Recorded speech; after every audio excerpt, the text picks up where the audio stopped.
welcome back.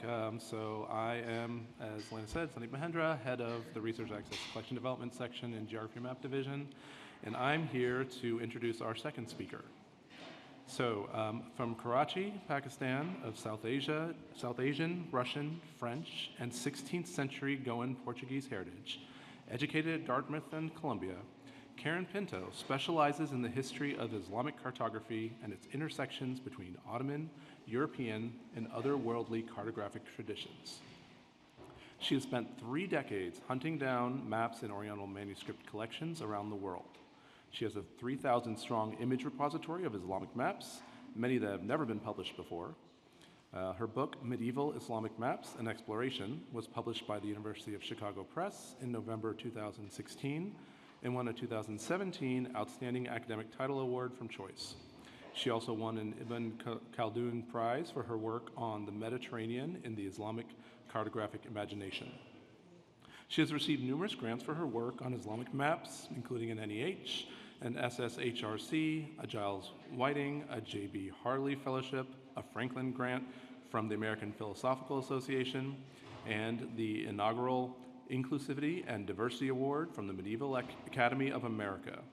She has published articles on medieval Islamic, medieval European, and Ottoman maps, and is working on monographs on the Mediterranean, Al-Andalus, and the Maghreb in the Islamic cartographic imagination, along with book projects on what is Islamic about Islamic maps and Islamo-Christian cartographic connections. Along with her subject area of Middle Eastern and Islamic studies, she is interested in digital humanities, spatial studies, and in developing 3D modules to increase our understanding of medieval maps. So putting into context Dr. Pinto's talk today, we'll consider that countless elaborately illuminated maps decorated walls and manuscripts in the Islamic world from at least the 8th century onward. There exist thousands of cartographic images of the world in various regions scattered throughout the medieval and early modern Arabic, Persian, and Turkish manuscript collections worldwide, including here at the Library of Congress. These schematic, geometric, and often perfectly symmetric images of the world are iconographic representations of the way in which the medieval Muslims perceived their world. Dr. Pinto's talk aims to reveal a view of the world from the perspective of the rich Islamic mapping tradition, in which art, geography, religion, and philosophy merge to present images with cosmographic origins and a spatial identity oriented to the south. From the messages encoded in these maps, we discover a long, hidden historical narrative and gain a new appreciation for the contributions of this mapping tradition to our world's history of cartography. Please join me in welcoming Dr. Pinto to the stage.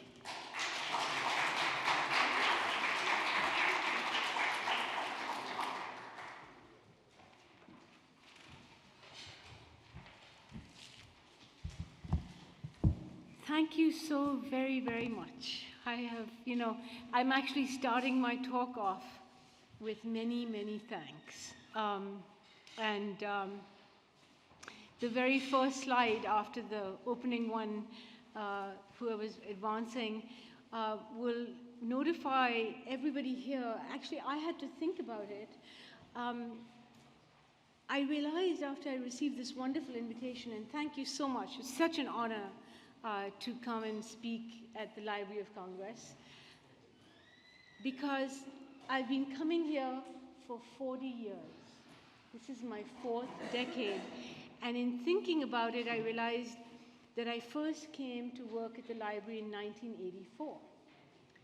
And of all things, and I was talking to Shah Mahmood about this during the break, because he was talking about the connections with me, and I started saying, well, I have these hidden connections with you. If you see the slide, you'll see that Afghan refugees brought me to work at the Library of Congress in the beautiful reading room and all the research material in 1984 when I was doing an undergraduate thesis at Dartmouth College, a senior fellowship. That was my first big step into research. And I feel like I got my training here. I cut my teeth here. I mean, it was a big deal for me to come from Dartmouth to spend time. And I have these wonderful friends who have supported My brilliant friend Tananya, who asked you the question, supported me during my first stint at Library of Congress. She gave me room and board, and she's still giving me room and board for this talk. She's still looking after me. She doesn't want to stand up and take a bow, but she's amazing, as you all heard from her question. And then I have another wonderful friend hiding back there by the name of Steve Mines. He's come all the way from Texas for this. And he and I both had senior fellowships, and he knows exactly what I'm talking about. He was working on the Malvinas in Argentina while I was working on Afghan refugees. So it's a little bit of a hidden part of my early career. And then I enjoyed it so much, I thought, well, I'll go to the School of International and Public Affairs, and I will do this as a career, right? I mean, I enjoyed working with the refugees. And the little hint I don't like to, I think Tananya was the one who said this. I worked in the camps outside Ahmedabad. I was based in Ahmedabad, and I worked in the camps in Mansehra. And one of the camps was quite scary, and I came back and told Tananya, my brilliant friend there, and she said, I think you bumped into Osama bin Laden. And 20 years later, they took him out there. He was taken out in Ahmedabad. So it's one of those, freaky things, right? How our lives take us on these paths, right? Strange paths. So I went to the School of International and Public Affairs, and I was going to join, I don't know, the UN or something. And I took an elective with Richard Bullitt, who, of course, when you mentioned camels, I was like, are you talking about camel on the wheel here? I studied with the camel man, And he's famous for this. I'm not the only SEPA student he drew in. One of my colleagues who was studying with me, he was in the first Gulf War on a nuclear submarine. And he became a medievalist comparing Egypt and England and the impact of the plague. And it was all because we all happened to accidentally take an elective class with Richard Bullitt, and we left the modern world behind. Never looked back. The next slide is actually about Richard Bullitt. So you can see brilliant, brilliant scholar, brilliant mind. I just went online and did a screenshot of some of his books. But he's very well known for his work on the camel and camel on the wheel. And one of the things I was talking with Mahmoud, and also when I was preparing my talk, I had one of these quintessential what is a map slide, and then I thought, well, we'll never go home. We open that Pandora's box, we'll never go away, right? We'll be talking forever about what is a map. But, one of the things we think about, or I think about a lot, especially since I work from basically the 7th century onward. So I'm looking at the earliest material. I tend to go medieval to ancient more than I go medieval to modern. That's sort of where my instincts lie. Because I'm really intrigued by how we started mapping. Today we take it for granted. We pull our phone out, we take the Google Maps out, we're like, we want to go here, there, and everywhere, and then we set it aside and it says, go straight, take a right, go left, right? But what did we do, in the 7th century? All these Muslims going to conquer, how did they know where they were going, right? It's a fascinating question. And I think, you see, in order to map, if you think about it, right? If you were to think, one of the things I do when I teach the history of cartography, the first thing I do is I tell all my students, put all your books away, take a piece of paper or whatever you want, and draw the first map that comes to your mind. And how many of them have the one that with north on top with the Americas emblazoned? They do that, but some of them do different ones. Some of them produce different ones. And it's really interesting to see, what's the map that's running around in their head? What's your mental map? Where's your mental map, right? The other thing I do with my students is I say, do me a favor and spend a year without north on top. Go home and turn all your maps any which way but north. And look at how you see the world differently, right? The minute you turn it in a different direction, and you can do it with Google Maps, it's just, we're so frozen in this particular perspective that we don't go. I encourage all of you, just go home and all your maps, turn them any direction but north on top, and see what happens. See how you see the world. It's fascinating. You know, one of the things I'll talk about when I'm doing my presentation is this idea that the encircling ocean is, you know, this is the motif of all pre-modern maps. In the early modern period, suddenly we have the Atlantic and the Pacific. Did they get divided? No. You think they're divided. But if you go look at Google Maps in a particular angle, you'll see they're still connected. We still have an encircling ocean. We just don't think of it that way anymore, right?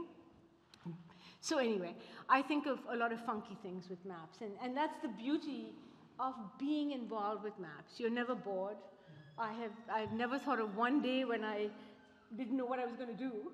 You know, it's just endlessly fascinating. And I can see some of the Washington Map Society people here nodding their heads, which is why I said if I put that "what is a map" slide up, we wouldn't go home, right?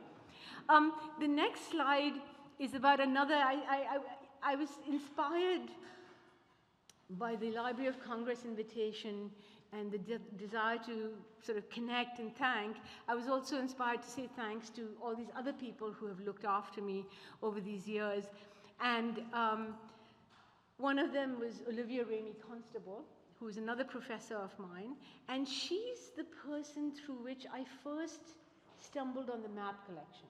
So I decided to become a medieval Islamicist, but then, you know, you're a graduate student and you're sort of running around trying to figure out what your topic is.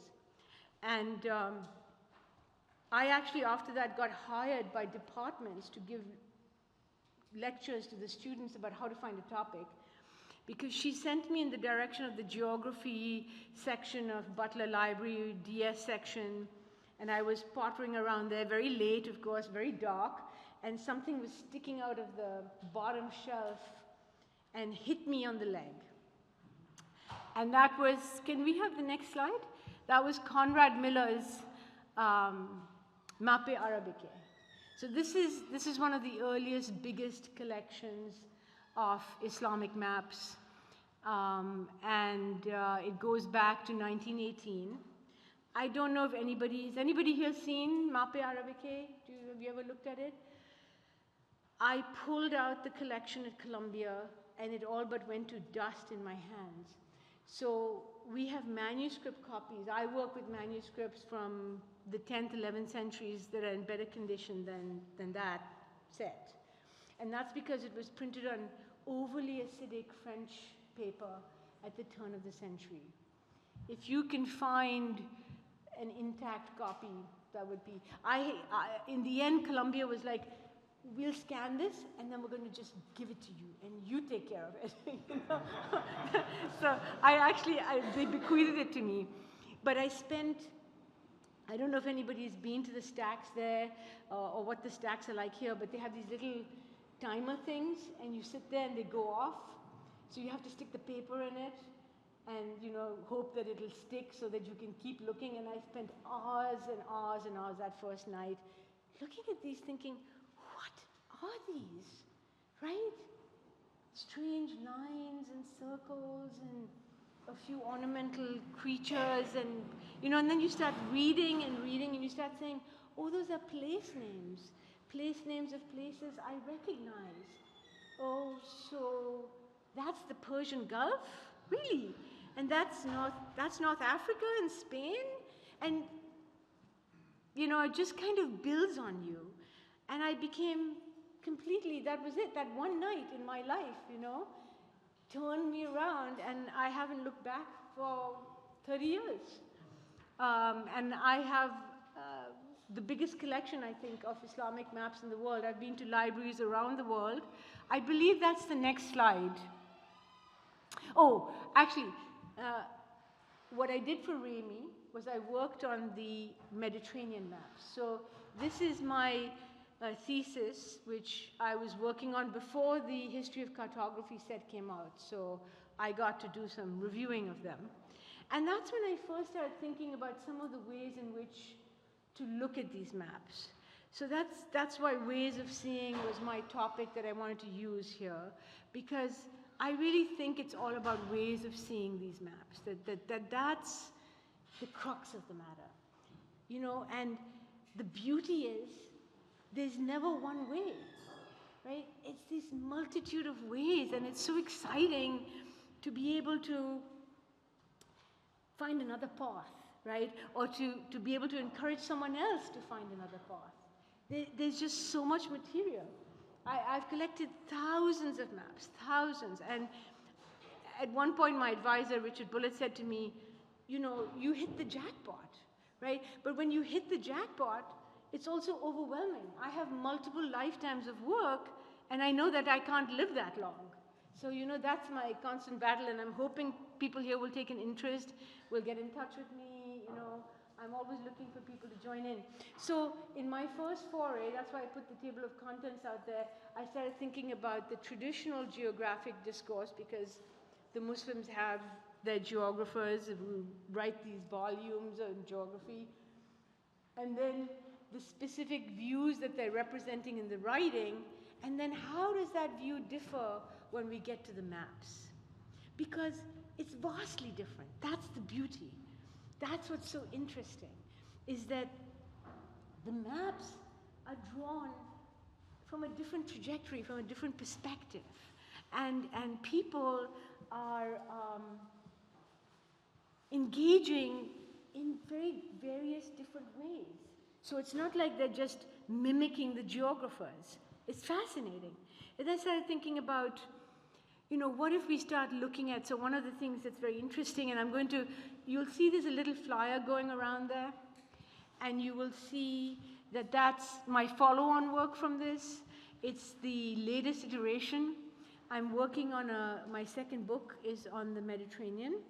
Also, hopefully, Chicago wants it. But prior to that, I've done, and you'll see this little QR code there, I've done a dot story. So you go on, you put that link in, and you click, and we'll hear a little bit of it at the end.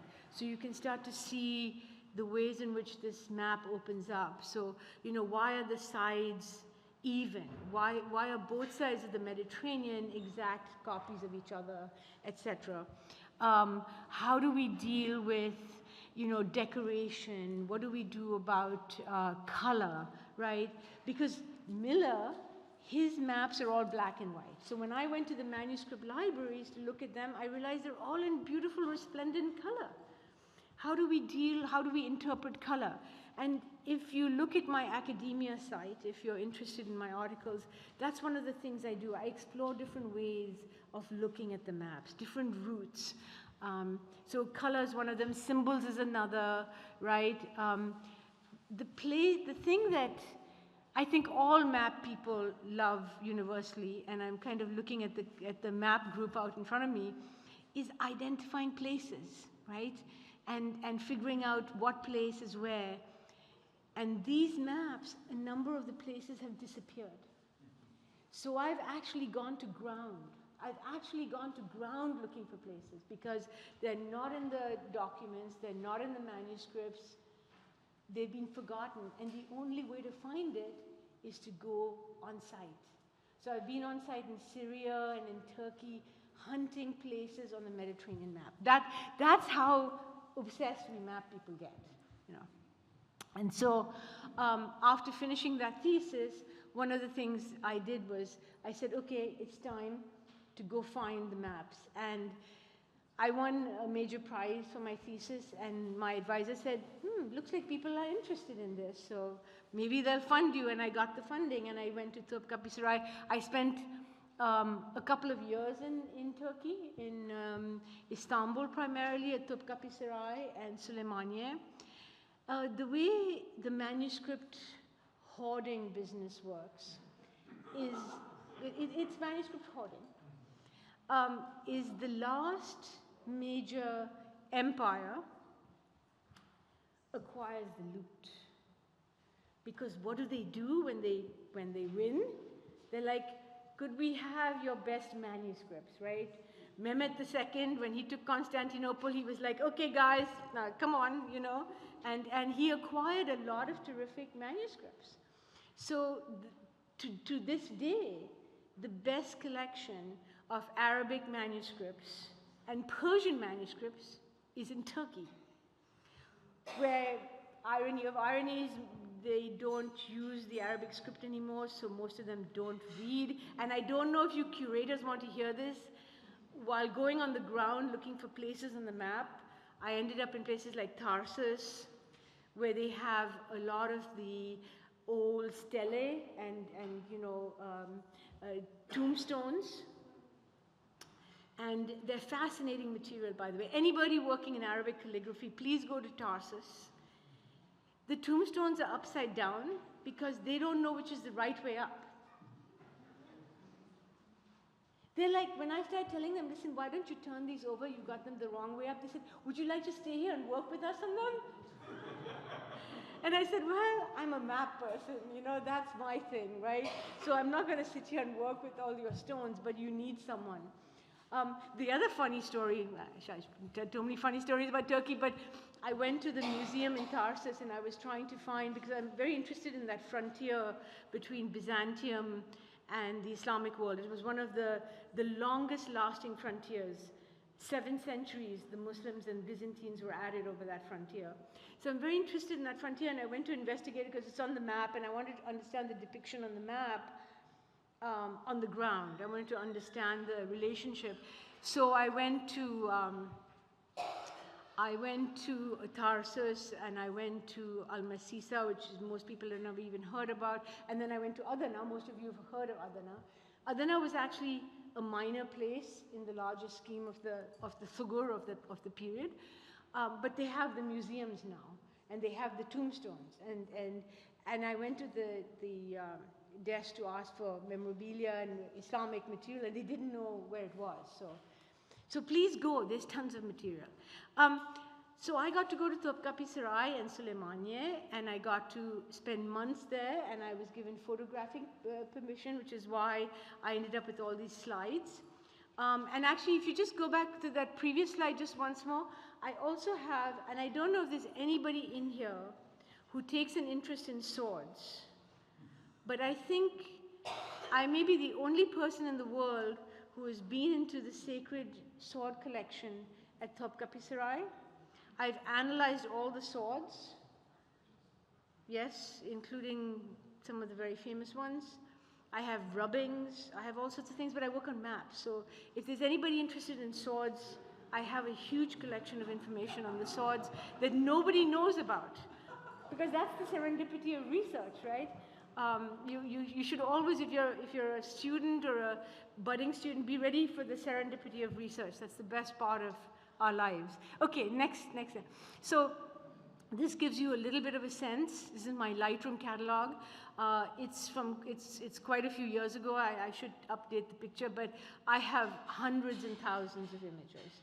And the correct term for me would be no shortage of images, drowning in images, and I'm always looking. That's the other thing I'm looking for ideas on, and I will share with you where I am housing some of these images on Pixium at the end, and I mention it on that handout. But I'm looking for ways to house this material to make it more accessible to other people, because it should be, right? And I can't work on it all. It's a huge collection. So any ideas on that front, please, I would love them. Yes, huge range. Next. So it's interesting, I was talking to people over the break when we were looking at the collection out there and talking about how, Mohannad, I believe, and I were talking about it, how when I first started in the 90s looking at this material, there was no mention in the history of cartography books about Islamic cartography. It was ancient Greek, Ptolemy, who I'm one of the people who believes Ptolemy never drew any maps. There's a big divide between those who believe he drew and who didn't draw. The Washington Map Society people will confirm that. I'm on the other side of that divide. But the Islamic maps it was ancient, primarily ancient Greek. It was medieval European, and then portal on charts, early modern, mapping full on, and that was the story, right? So it's wonderful to see in the last 2 decades especially, the increased interest in Islamic mapping is just wonderful to see. I came and saw some of the collection that was just housed out there in the 90s. I first came to look at some of the collection at the Library of Congress at that point. There are about 1,500 of the traditional kinds. I mean, I'm not including Ibn al-Wardi that you saw a manuscript out there, and I will be talking about that towards the end. I think there might be 2,000 or 3,000 Ibn al-Wardi manuscripts alone with single maps. But in terms of the larger tradition where there's multiple maps, I now think it's much higher than 1,500. But 8th to 19th century is the range. It's quite fascinating, and I'm a junkie for the early stuff. I love 8th century, you know. By the time I get to 14th, 15th, and the maps are starting to look like what we resemble and think they look like, I'm losing interest, you know. It's just, that's the way the maps are, you know. It's when you don't understand them, when they make no sense, when you have to go and dig to find the meaning behind those maps, or what are they trying to show you, that's what's fascinating. So they proliferate from about the 13th century onwards. We were looking at the Qibla map outside, and I was explaining to people that the Qibla maps, and again, I was talking with Muhannad about this, the Qibla maps, you'd think they start earlier, but actually the memorabilia business of Qibla, which is tile maps, like the one you saw out there, the compass, the beautiful wooden compass, that's a post-13th century phenomenon, and it's really more 15th century when you start to see a lot of Qibla tile maps, and you start to see a lot of Qibla diagrams. But there's another aspect to that question about how you map that comes in a different way from the Islamic conquest, so from the Islamic contest. So on the one hand, you have a lot of camel traffic. This is not meant to be, you know, this is camel. If you read Richard Bullitt's work, you'll understand that camel is one of the most amazing creatures in the world, right? Just incredible animal. And if you're sitting on a camel, you're much higher, right? So one of the things that I think about is like when you want to map, how do you map? You have to be high somehow to map, right? If you're on the ground at the same level, you don't have that bird's eye view, right? That bird's eye view is so important for making maps. So we could ask, you know, how much camel travel was involved in that, right? We could also talk about the conquests and how the conquests were motivating the development, because, you know, as the Islamic, you know, for those of you who may not know, the Muslims have what are called the lightning conquests. So they start actually towards the late part of the Prophet Muhammad's life, but they continue with the Rashidun Caliphate. And within 10 years, 10, 15 years, they have most of Syria, most of Iran, most of Egypt, right? I mean, this is why they call the lightning conquests. So the other thing to think about is how they must have needed something like this in order to administer such a wide swath of land. I mean, by 711, they control all the land from, let's say, if you say they started in the area of, you know, Saudi Arabia, they control everything from there to Spain, and on the west, and on the east all the way to Sindh in Pakistan, you know, present-day Pakistan. So the range is huge.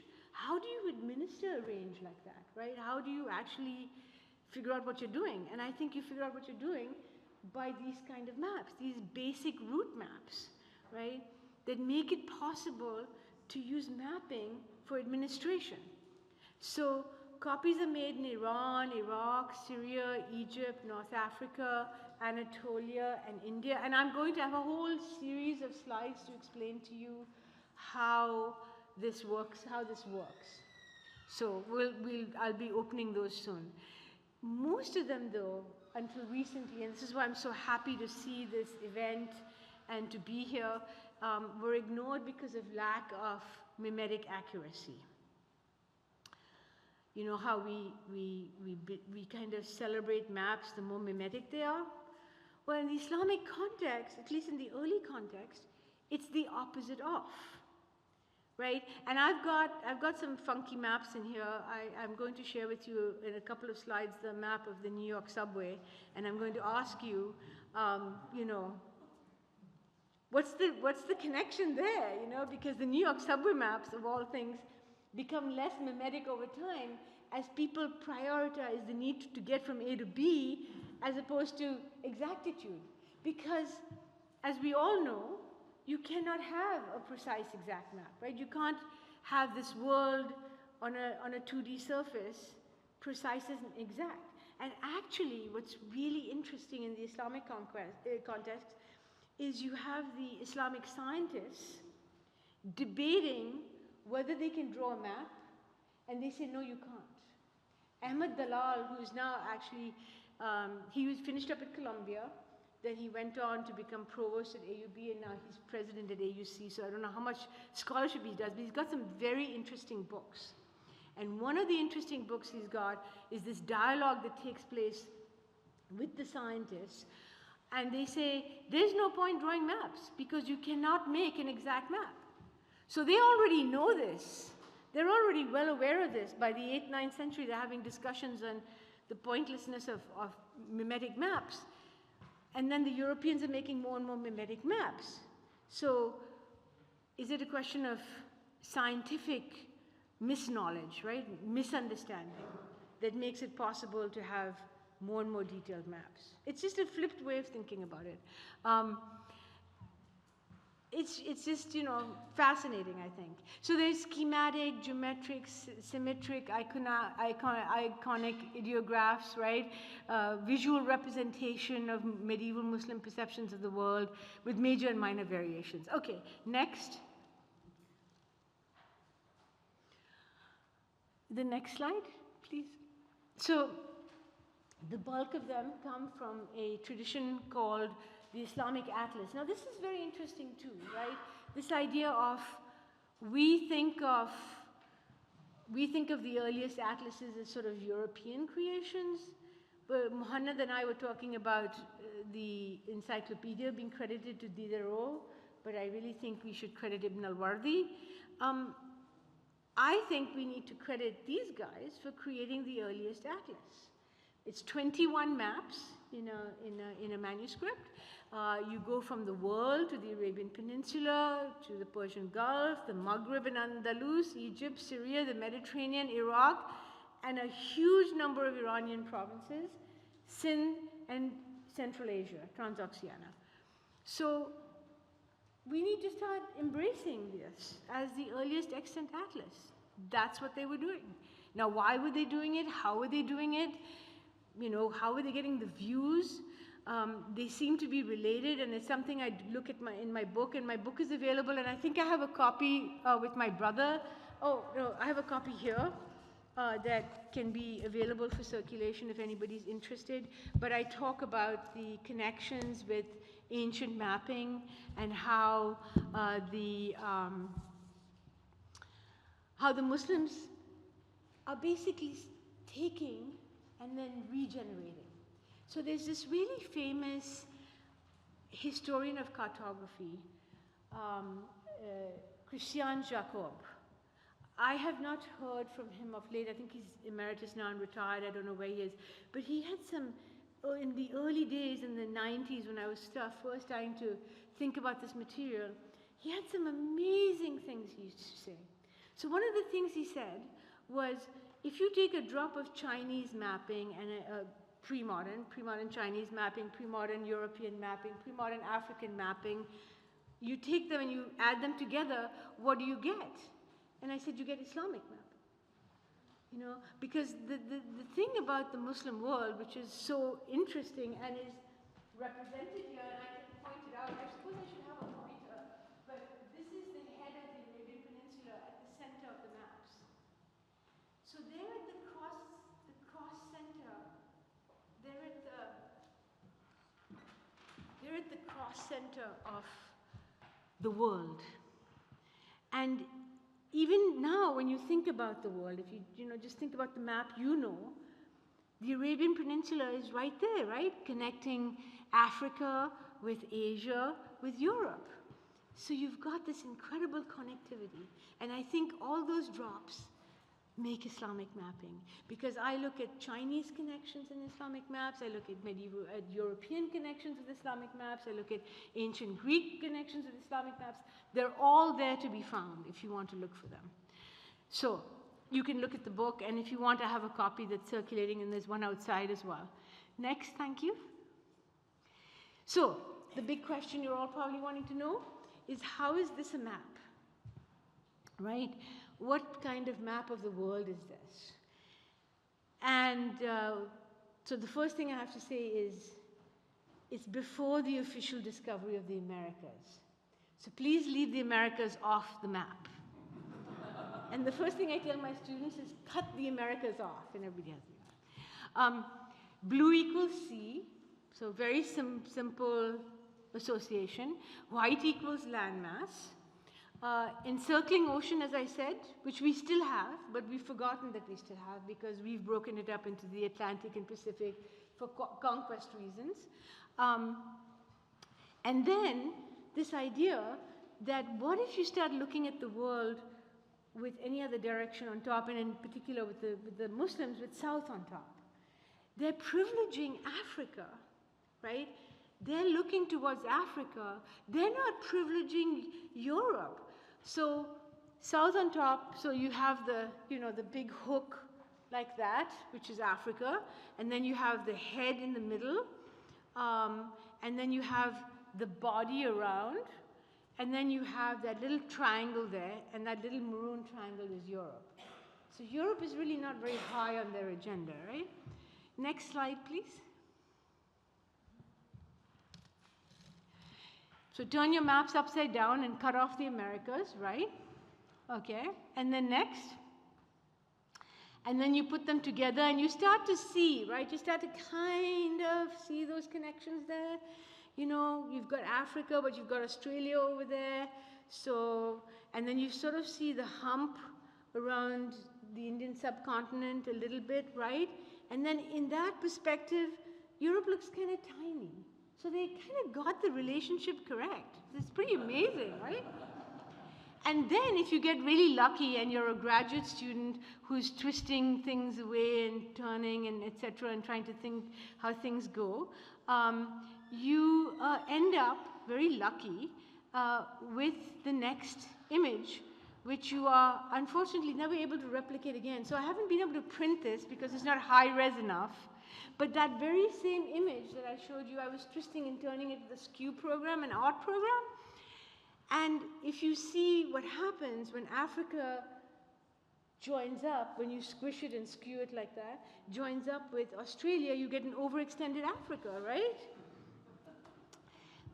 So they're not seeing the separation between Australia and Africa. And then you can start to see how the rest of it fits, and it's not exactly, there's some parallels there, right? It's absolutely amazing to think that they're achieving this by, I think it's Umayyad. I have some recent discoveries that I've been making that have to do with a very unusual place on the map, and I have a book actually in my bag that I forgot to get that discusses it. But those of you who know North Africa might have heard of Fez. They don't have Fez on the map. They have Al-Basra in North Africa, which nobody's ever heard about. But it turns out that Al-Basra in North Africa was established by the Umayyads when they were escaping the Abbasid wrath. So it's a very interesting story. And it's related to the Mediterranean maps. Next slide, please. So there's a translation, and you should be able to see that quite clearly. It isn't just that I'm imagining this. The labels on the map indicate this interpretation. You know, you've got Indian Ocean and marked as the Persian Gulf. You've got Bahr al-Rum, which is the Sea of the Romans, Mediterranean Sea. You've got the Caspian and Aral Seas. You can see the blue keyhole shape for those seas. And then you've got, you know, Tibet. See, I mean, I think these maps are one of the best possible tools for the Tibetan cause that they haven't yet found, but they have Tibet on the maps from very early on as separate and individual from China. There's China and there's Tibet. You get, you know, the Iranian provinces, you get the Central Asians. I was talking to Muhammad about connections between Ghuzia, who are the Turks moving from Central Asia into the Middle East, and the conflation that goes on with Ghazna. I'll talk about that towards the end. Okay, next please. Now, I don't know what you find fascinating about maps, but I love obscure places. Places that no one has ever heard about and has no clue about, like the place I told you, Al-Basra in North Africa. Nobody's ever heard about Al-Basra in North Africa, but I've been chasing it like crazy. The other one that I found when I was doing the world map, so of course I studied the Mediterranean as part of my master's essay, and then I found these maps and I was very ambitious and I said, now I do the world. So that was what I did, and that's why my first book, which is available, is on the world. Now what's really fascinating, as you can see with those red circles over there, is the highlighting of an area on the East African coast. And so when we have a map, and this is for modern maps, medieval maps, you know, all maps have a particular problem. And the problem is the problem of space. You can only show so much on a map. You know, you've got the dimensions of the page and your constraints. So what are you going to put on it? And whatever you decide you're going to put on it, you're privileging, right? You are picking. You're saying, this is important, so it goes on the map. This is not important, so I leave it off. And so what do these guys put on here? They put the buja. The buja. And not only do they put the buja, they give them two berths. So you see that red circle is actually encompassing two squares, two sets of territory. But nobody had ever heard of the buja. So it was this fascinating, and I have two chapters in this book on my quest to find the buja. And my quest to find the buja eventually even led me to Rudyard Kipling. I hate to say this, and I don't like to recite this poem, so I'm not going to recite it too much because it's a terribly racist poem. But how many of you have heard of Fuzzy Wuzzy Was a Bear?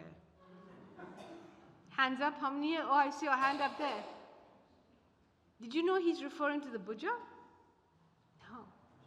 And this is what's so amazing about this group of people. They're still in East Africa to this day. They are kind of, they're countryless. So they're a bit in Kenya, they're a bit in Uganda. They're these nomads, and they still exist. They still inhabit the same space. And to this day, people still don't know, even though you know that poem. You all know that poem. You don't know it's the buja, which is absolutely amazing. And so the Muslims put them on the map, and I have a whole theory about how they captured Muslim imagination. So one of the things that the buja practice, and as I say this, I should warn all the men in this room, you're all going to wince when I say this because I've done it before and I know that it's tried and true. They practice male nipple removal.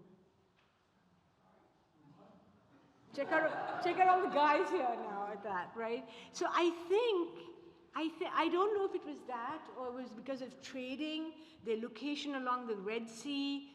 What is it that gives this obscure group called the buja?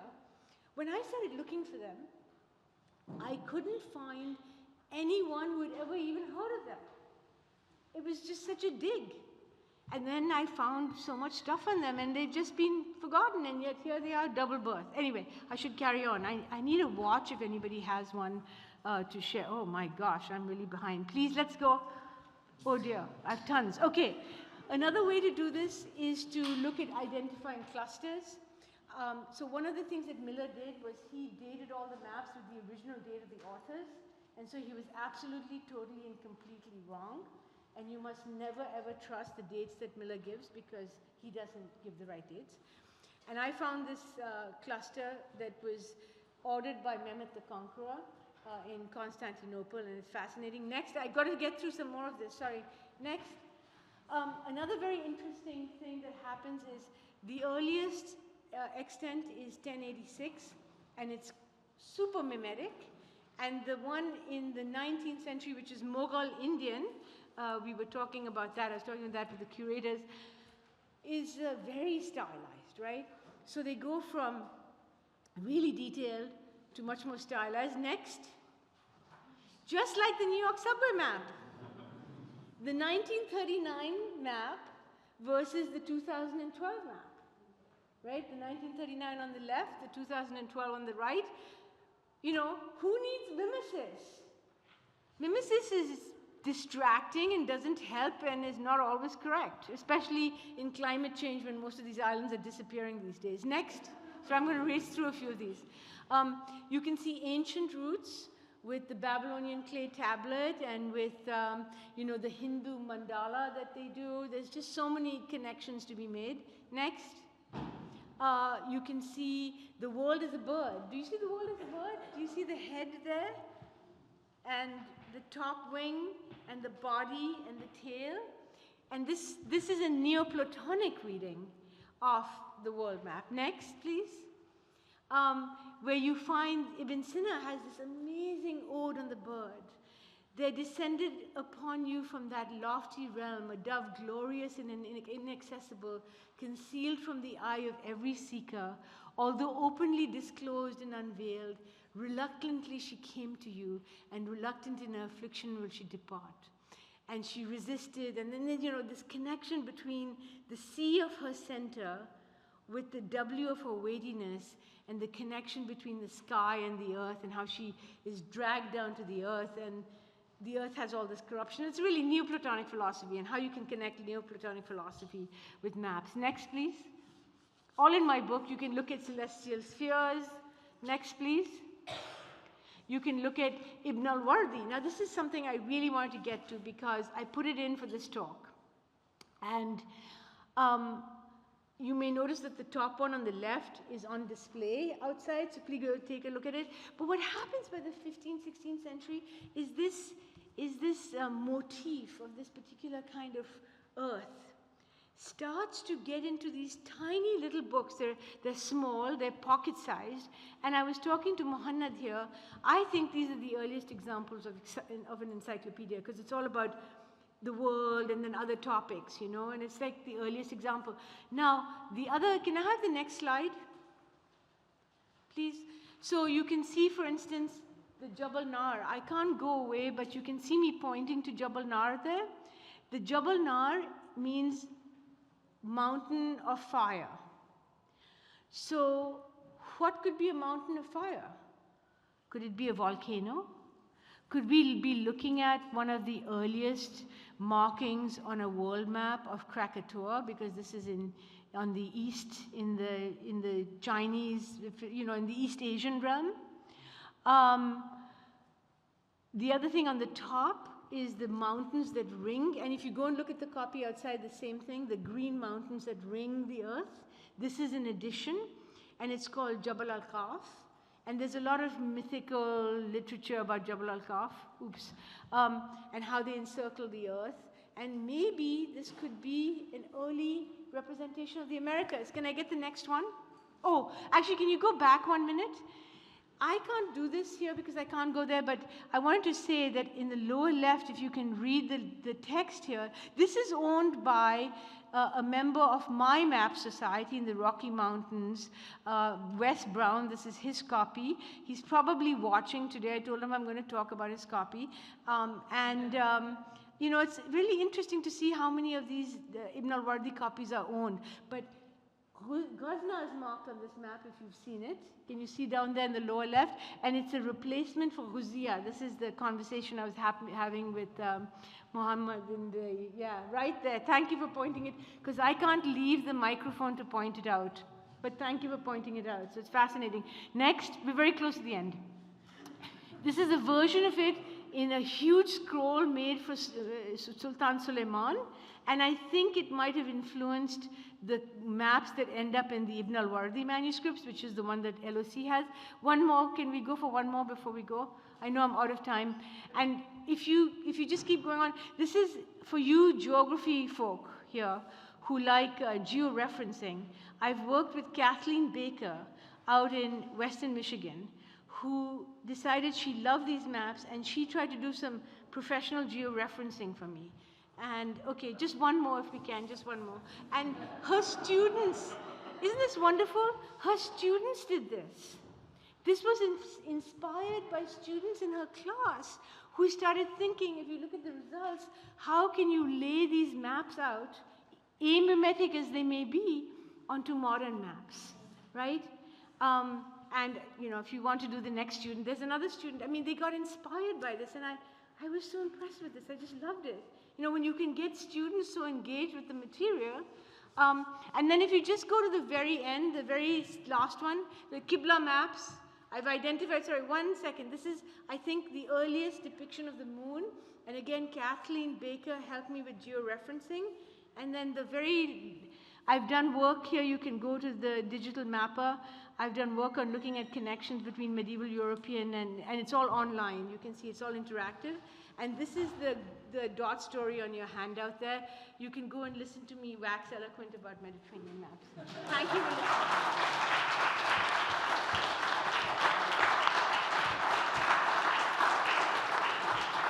Thank you, Dr. Pinto. Thank you all. Thank you, Dr. Pinto, for a wonderful presentation. It is always amazing to see the shortcomings and short-sighted thinking in general. Seems like a good theme for today, really, that we've had in understanding the Islamic tradition of mapping. And I know there's a lot. You obviously have much more that you could have shown us, and I appreciate you responding to my, pleas to let us get to your Q&A, because I know that there will be many questions, and I don't want to shortchange it. But yes, thank you. And everybody, just one more time, a round of applause, same as last time.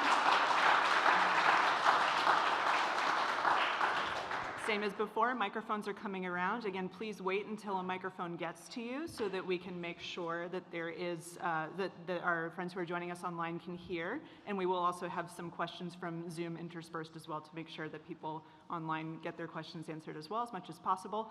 And of course, don't forget that as many questions as I'm sure you have, we also have a reception that I'm sure you're very excited to get to. So if you have particularly long-winded questions, perhaps wait and bother Dr. Pinto at the reception. But for now, we'll start off the Q&A. And thank you to all these amazing people who have done all these arrangements. They've been working with me for 2 months, non-stop, so amazing. So thank you. A round of applause for them.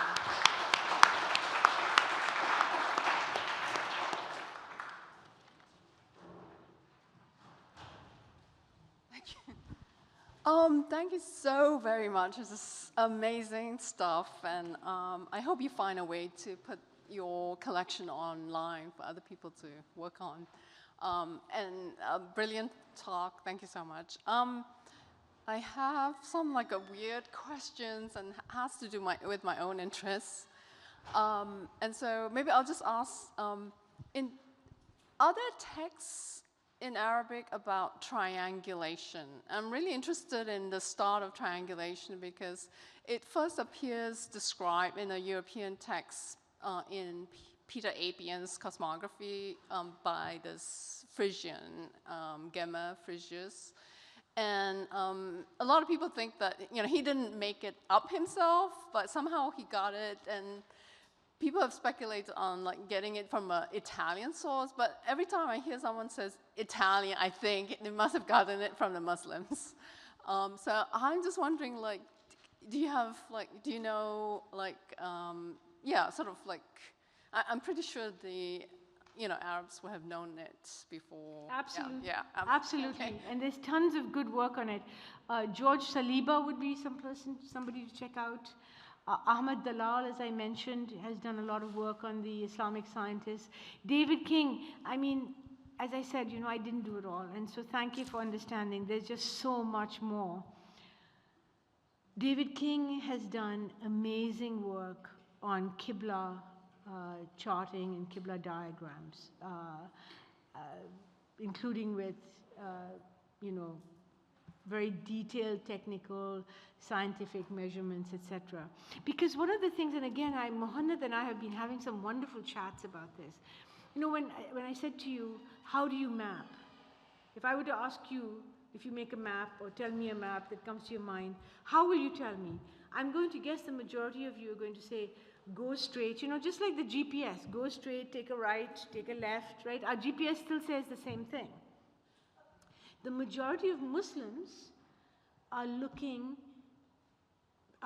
are differently oriented because their sense of direction is based on the Qibla, on the need to pray in the direction of Mecca 5 times a day from a fairly young age. You've got to figure out if you're traveling, wherever you are, how are you going to pray in the right direction? It's very serious. I mean, I had chats with students, Muslim students who'd come from overseas, had a very hard time with the location of the toilet. I don't know if you know this. It's a very, very serious problem. You probably wouldn't even know which direction your toilet is pointing in. So it's almost like a compass embedded as a result of the need to pray and to make sure that you're only praying in that direction and not doing anything else in that direction.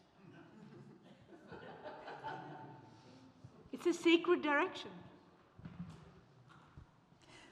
I guess I'm the next holder of the mic, and I'm so happy for your ideas of perception.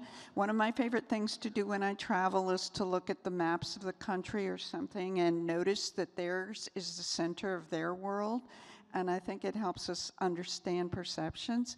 And I like to do a lot of work with visualization as well. And I had an experience today, just a quick story. Our visualization map that we hand our tourists, I found a group of tourists on the second floor of this building today, and they were trying to ask me how to go through the top of the building, and I had to explain that the map makes it look like you can go through the dome, but unless you learn to fly, you can't go through the dome to this side of the building. You actually have to go down in the ground floor and through under the dome and back up on the other side to get to the other side. So I'm thinking about your visualizations of how these cultures, and this is going to help us interpret our perceptions of these cultures and each other, actually, if we look at it, that they're perceiving things from their vantage point across the world. So thank you for bringing that out. I think it's a fantastic way, and I love your interpretation of where can we take GIS data with the ancient world, and how can we understand what has transformed perhaps deserts and how we're looking at our world today. Thank you. It is very exciting, and I should add just one extra piece to that, something that I wanted to mention and I just ran out of time, but the idea of how we map, right? You know, there is a collective, but there's also a personal, right? And a very interesting question that I've heard asked, which if you teach or you have students, they might enjoy, is how did you first start thinking about mapping? And in my case, when I started thinking, you know, why am I so into these mimetic maps?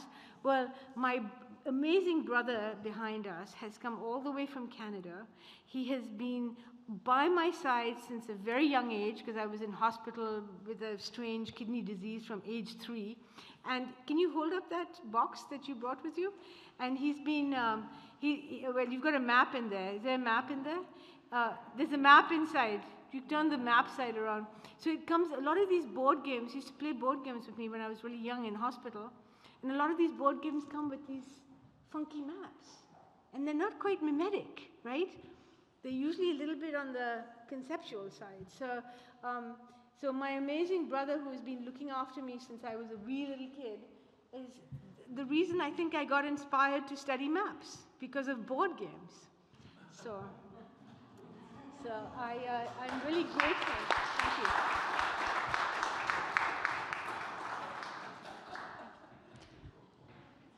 We have a question from Zoom, and it is, if we return to the map that we saw toward the end, potentially representing Krakatoa, is there a tradition of indicating events or phenomenon, and therefore a time dimension in Islamic maps? So that's an excellent question, because mostly once you have this initial form, it's frozen. So again and again, the same repetition. But then occasionally, new things pop up, and very, very rarely. So when you see the mountain of fire suddenly pop up on this, you think this thing made a big impression. So what volcano exploded sometime in the 16th century? And it'll help us date when the Ibn al-Wardi maps start.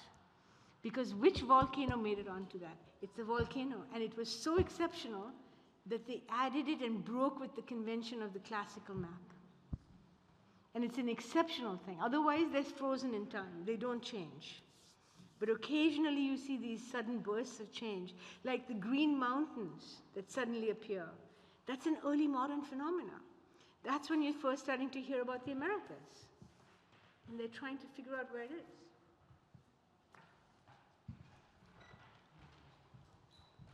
All right, last time from me. With that, I'm afraid we do have to close the question and answer session. Give it up one more time for Dr. Pinto.